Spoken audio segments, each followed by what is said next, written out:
This afternoon, my husband casually mentioned that my mom is moving in and instructed me to get all my things out of the room and into the yard before then. I was taken aback, sitting on the couch reading the newspaper, and nearly dropped a plate while doing the dishes in the kitchen. His remark was so unexpected and nonchalant that I was left dumbfounded. Confused, I asked him to clarify. "What do you mean?" He looked at me with a hint of frustration, gripping the newspaper tighter. "Don't you get it? Let me make it simple for you. My mom is moving in. We need the room you're using because she'll need it. So move your stuff to the yard." I was stunned. He had never mentioned this before, and I wished he had at least discussed it with me beforehand. Still, I didn't argue. I just nodded and said, "Okay, I'll move everything out." "Good," he replied. "Make sure you do it quickly. Now you'll have a chance to learn some housekeeping skills for Mom." I was speechless. I knew he was close to his mother, but this felt like an extreme measure. I must have been too shocked to respond. It was clear he had asked her to move in without prior notice, and the suddenness of it all left me feeling helpless. With a forced smile, I agreed. "Got it, I'll get everything out." As soon as the conversation ended, I pulled out my smartphone and made a call. I wasn't going to let this go unaddressed. My husband looked at me, puzzled. "Who are you calling?" he asked, but I didn't bother explaining. "Hey, I'm back," I heard a voice call out as soon as my husband Tom returned from work. Tom and I had been married for 2 years. We met shortly after I graduated college and started working for an apparel company, and we quickly fell in love and married. "Welcome home," I greeted him, rushing from the living room to the entrance. "How was your day? What about dinner?" It was a routine I followed to avoid upsetting my domineering husband. "I'm starving. Let's eat first," he said, and I hurried to prepare dinner. "Grilled fish tonight. Looks delicious. Let's eat while it's still hot." We had a pleasant dinner and conversation, but things shifted when I brought up a thought I'd been having. I've been thinking about going back to work soon. We don't have kids yet, and our savings are dwindling. Tom's calm demeanor changed instantly. "Why would you want that?" he asked sharply. "I just think it might help if we increase the household budget a little. That way, I wouldn't need to work," I explained. "Are you saying my income isn't enough?" he snapped. "That's not what I meant at all," I defended. "I'm just suggesting that if the budget were slightly better, I wouldn't need to go back to work." Tom responded curtly, "I give you $250 every month. Isn't that enough?" I had always intended to continue working, but the conversation took a turn I hadn't anticipated. Before we got married, I had made it clear to my husband that I wanted to have children. He didn't agree, preferring that I focus on staying home. The monthly allowance he provided was just $250, which was unrealistic even though we lived in a house inherited from my late grandfather with no mortgage. $250 a month for 2 people was barely enough to cover the basics. I couldn't help but blurt out my frustration. "We can't live on that." Instantly, I clamped my hand over my mouth. But the damage was done. He reacted with anger, shouting, "Why can't you make it work? Where is all that money going? My mom said she could manage on that much." His reaction was fueled by a sense of obligation to his mother. After losing his father in a traffic accident during middle school, he had been raised by her, and it seemed he had developed a deep reliance on her opinions. To him, her word was law, and he expected me to follow it as well. I too had lost a parent, my father, when I was in high school, and had been raised by a single mother. But I knew that not all of her opinions were correct. I felt my appetite vanish as I said, "I'm going to bed," and watched him storm off to his room, leaving his meal untouched. The loud footsteps in the hallway seemed deliberately forceful. I questioned myself, wondering why I had married this man. Others might say I should leave him, but despite everything, I still loved him. He was usually a decent person, and I wished he would focus on our relationship rather than his mother. I silently hoped that one day he would turn away from his mother's influence and truly connect with me. With a heavy heart, I began cleaning up dinner, clinging to a faint hope. A few months later, an incident occurred that would irreparably damage our relationship. At dinner, he suddenly announced, "My mother is coming over next Saturday. Make sure you clean up properly." I was caught off guard and replied, "I haven't seen your mother in a while, so I'm a bit nervous." "She's perfect, so just remember that," he said dismissively. I disliked my mother-in-law, and his casual tone only added to my frustration. I hadn't seen her since our wedding, and her condescending behavior and the dissatisfaction she expressed towards me were unforgettable. I recalled her words when I first visited their home for the wedding introduction. So, you're the one engaged to my son? You seem quite dull. Are you sure you're suitable to marry him? Back then, I managed to laugh it off, but hearing such a comment directly from her, someone I had just met, left a lasting scar on my heart. I never imagined that such a mother-in-law would come to my house. My husband seemed excited about her visit, cheerfully enjoying dinner while I was overcome with anxiety. My hands were trembling, and I nearly dropped my chopsticks. I was terrified of meeting her, but refusing to meet her would only displease my husband. He soon noticed my unease. Hey, you okay? You look pale. Are you feeling sick? I considered saying no, to refuse the meeting with my mother-in-law, but the words that came out were not what I felt. No, I'm fine really. I'm looking forward to her visit, I lied, not wanting to upset him. He seemed relieved. You're excited too, right? Yeah, I'm excited, I replied, though inside, I was battling my frustration at my own weakness. I forced a smile to avoid his anger and finished dinner. Thanks for the meal. I'm going to take a bath and sleep, I said. Okay, good night. I didn't want to think about the impending visit and went to bed early. Yet when I woke up the next morning, I still felt unsettled. As Saturday approached, my health seemed to deteriorate. I never anticipated that meeting her would affect me so deeply. When the day finally arrived, my husband went to pick up his mother, and I waited nervously at home, having cleaned the house meticulously. The doorbell rang in the quiet room, and I jumped up. She's here, I thought, hurrying to the door. As I opened it, I was greeted with, Yasmin, it's been a while. Yes, it has been a while, I managed to reply. But as soon as I faced my mother-in-law, my heart began to pound, and I could feel a tightness in my chest. I was frozen, standing like a statue, until my husband, who had followed behind, prompted me. What are you doing, Yasmin? If you stand there, my mother can't get in. Please let her in. Oh, sorry, I stammered, snapping back to reality. Please come in. I finally led my mother-in-law inside, my heart racing with anxiety about what she might say. The hallway leading to the living room, though short, felt endless. To my surprise, she didn't make any harsh comments as she followed me into the living room. It was cleaner than I had expected, and I thought, maybe I'll avoid any harsh remarks after all.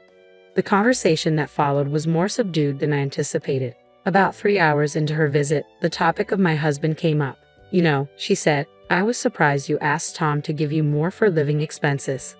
I didn't ask for more, I corrected. I just mentioned that I needed a bit extra. There's a difference. Her eyes shifted towards Tom for confirmation. That's not what Tom told me, she said, clearly seeking his support.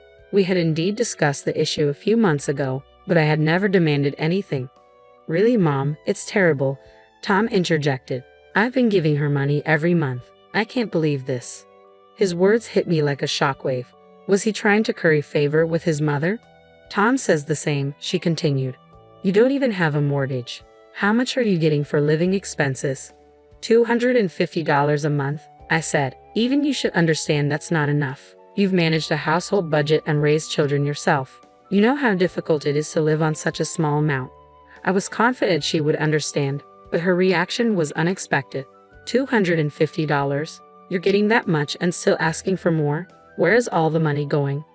Food and daily necessities, I explained. I don't waste money. The utility bills alone are more than $250, so I've been using my savings. But like Tom, my mother-in-law wasn't sympathetic. You could manage with a bit more savings. You need to be more resourceful. Ideally, I'd be there to guide you on the right way. The suggestion was clear. Living with her was out of the question. I responded with a forced smile. Maybe you're right. I'll try to be more resourceful.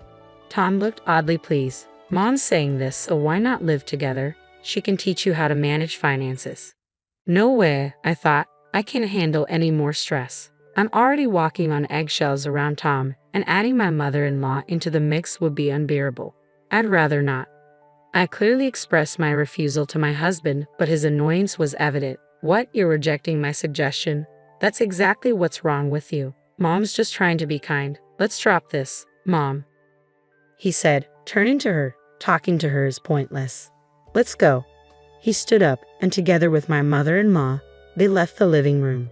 Once they were gone, I felt drained and overwhelmed. My husband, a stable salaried worker earning around $2,000 a month, shouldn't find a slight increase in living expenses problematic. Why was he so reluctant? There had to be a reason. Feeling unwell, I decided to take a nap. When I awoke, it was already deep into the night. What time is it? I wondered, seeing that it was past midnight. I must have slept for hours. My husband had returned and was already asleep in the bedroom, perhaps not waking me out of consideration. My body ached from sleeping on the couch, and I realized it was pointless to do anything at this hour. I crawled into bed and closed my eyes again. The next morning, my husband's announcement was unbelievable. "Mom's moving in this afternoon. By then, get all your stuff out in the yard," he said casually while reading the newspaper on the couch. I was in the kitchen doing dishes after breakfast when I accidentally dropped a plate, which shattered loudly. "Move everything out into the yard?" I asked, bewildered. I approached him for clarification. "Huh? What do you mean?" I inquired, confused. He looked at me with irritation, gripping the newspaper tightly. "You don't get it. I'll say it again, slowly for your benefit. My mother is moving into this house. Got it? It's an absurd idea, but you need to understand." My mind struggled to process the situation. He had never mentioned this before. I wished he had discussed it with me. Despite my shock, I listened without arguing. "She needs a spare room," he continued. "That's why we're using your room. If there's stuff in the way, just put it all out in the yard. Lucky you. Now you can learn housekeeping from her." I was left speechless. I knew my husband had a strong attachment to his mother, but this was crossing the line. It seemed clear that he must have already discussed living together with her when he returned yesterday. I was stunned by the sudden decision for his mother to move in. Nothing else seemed to matter anymore. "Fine, I'll put everything out," I said, barely containing my frustration. "Got it. Make sure you do it right." The moment our conversation ended, I pulled out my phone and made a call. I wasn't going to let this go without a response. My husband looked at me, puzzled. "Who are you calling?" he asked, but I ignored him. I meant what I said. I would move everything out, but I didn't want to live with a mama's boy any longer. If his mother was that important, they could be together. My anger had turned into a deep resentment. "Yes, that's right, including the land." "Yes, please," I continued, speaking to the real estate agent. My husband's voice grew louder and more impatient as he shouted, "Are you even listening? Stop making calls on your own." I continued talking, undisturbed. This house, inherited from my grandfather, was now my property, and I had the right to do whatever I wished with it. If my husband and mother-in-law were making unilateral decisions, so could I. After ending the call, I finally turned to my husband. "Stop it. You're being so noisy. Can't you see I'm on the phone? It's incredibly rude." "What kind of way is that to talk to your husband?" he snapped back, clearly annoyed. "I can't stand this any longer," I retorted. "You act so superior, but you don't even contribute properly to our living expenses. How are you any better? You make nearly $2,000 a month but only give me $250. Where is the rest of the money going? Are you having an affair or something?" His face turned red with rage. He slammed the newspaper onto the floor and grabbed me by the collar. "An affair? Don't joke about that. Why would you accuse me of that when I'm working hard every day?" Despite his anger, I remained calm. "Then why don't you contribute more to our household? If you're not doing anything wrong, there's no reason you can't. I'm not asking for all your salary, nor have I restricted your allowance." His tone softened slightly. "Well, yes, but men have their own social obligations," he said, still defensive. "I see, so you expect me to handle everything at home while you enjoy yourself outside. I'm just a convenient housekeeper to you." His grip on my collar loosened, indicating I had hit a nerve. He attempted to change the subject, but it was clear. "Anyway, my mother will be moving in today. I might increase the living expenses a bit," he said, heading back to the living room. I called after him. "That's fine, but I'm not planning to live together. If you really want to live here with your mother, I'll leave." He turned back, clearly surprised. I couldn't imagine continuing to live with him and my mother-in-law under these circumstances. Exhausted from this life, I kept my gaze cold. He noticed and approached me again. "Are you really going to leave?" "Of course. I'm leaving right away," I replied firmly. "Just wait a moment." I went to my room and returned with copies of the petition for divorce, marriage certificate, and summons from the court. I handed them to him as he slumped on the sofa.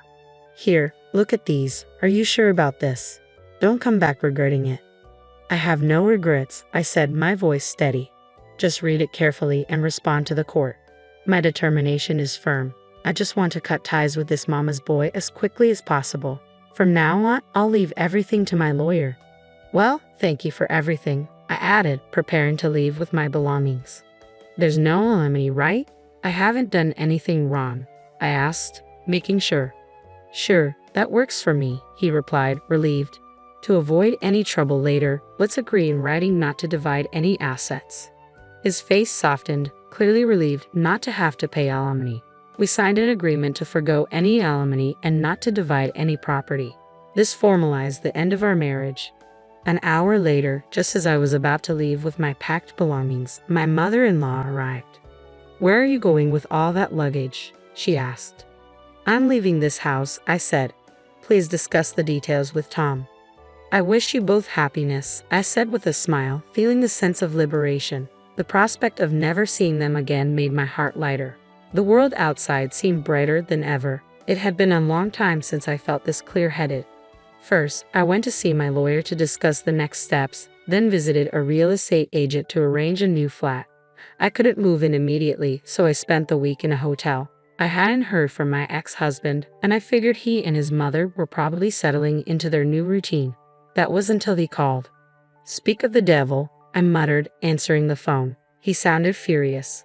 What's this about an eviction notice? He shouted. Calm down. What's happened? I replied, brushing my teeth in the bathroom. I set the phone down to rinse my mouth, but his angry voice still reached me faintly. What are you doing? This isn't a joke, he snapped. I picked up the phone again and moved to the bedroom. You never change, always so angry, I said, but let it go. Never mind that. Answer me, he demanded. All right, the eviction notice. The house you and your mother are living in no longer belongs to anyone. That's probably why you received it, I explained. He seemed bewildered. You don't understand, so we'll explain again, I said firmly. I hold the rights to that house. It's now owned by the real estate company and is going to be sold. No way. That's so unfair. You didn't tell me about something this important, he yelled, shocked and enraged. You didn't share anything significant with me either. You decided to live with your mother without consulting me. It's too late now. If you don't hurry up with the move-out process, you'll be reported, I said coldly. That house was our joint property. You can't just sell it like that. It's invalid. Cancel it, he protested. Are you stupid? Did you forget we both signed an agreement that there would be no division of assets? That house was mine from the start, and I can do whatever I want with it, I said, pushing him away. His reaction confirmed he had completely forgotten the terms of the contract. His disregard for everything related to me had worn me down. I felt a wave of disappointment as I tried to end the call. Are we done? Do you understand now? This is the last time I'm discussing this, I said, preparing to hang up. Hey, wait, we have nowhere to go if we get kicked out suddenly, he exclaimed. That's not my problem. You've been stingy all this time, so you must have plenty of money. Figure it out. Why don't you rent a flat or a house? I responded coldly before ending the call. His once assertive tone faltered, and he began stumbling over his words. I don't have any money. I don't have any savings. I can't believe it. How can an adult have no savings at all? How unplanned can he be? My indignation flared. If he'd been in front of me, I might have struck him. Really hopeless, I muttered, shaking my head. I was right to divorce you. You're old enough to have savings, yet you contributed nothing to living expenses and just squandered money. There's no way I'm helping you. His pleading only steeled my resolve. Please, just a little bit, he started. Why don't you ask your mother? That's a good idea. So goodbye, mama's boy. Don't ever contact me again. I ended the call with finality and immediately blocked his number. Why should I help someone like him? If he seriously thought he'd get aid from me, he was mistaken. After everything was settled, I lay down on the soft bed of my new place, gazed at the ceiling, and proudly gave it the middle finger. 2 weeks later, I moved into my new flat. It's smaller than my old house, but it's clean and I feel quite content. My ex-husband and his mother eventually left the house. The real estate agent informed me they resisted initially but vacated when threatened with police involvement. They had underestimated me even after the divorce. I resumed my old job and the warm welcome from my colleagues was heartening. One day, a colleague invited me to lunch and asked, "Is it okay if I ask why you got divorced?" Well, it's complicated, I said. Let's talk about it over drinks sometime. But I do have a question. I haven't seen Tom around lately. What happened? Oh, right, you don't know, my colleague said, their expression changing.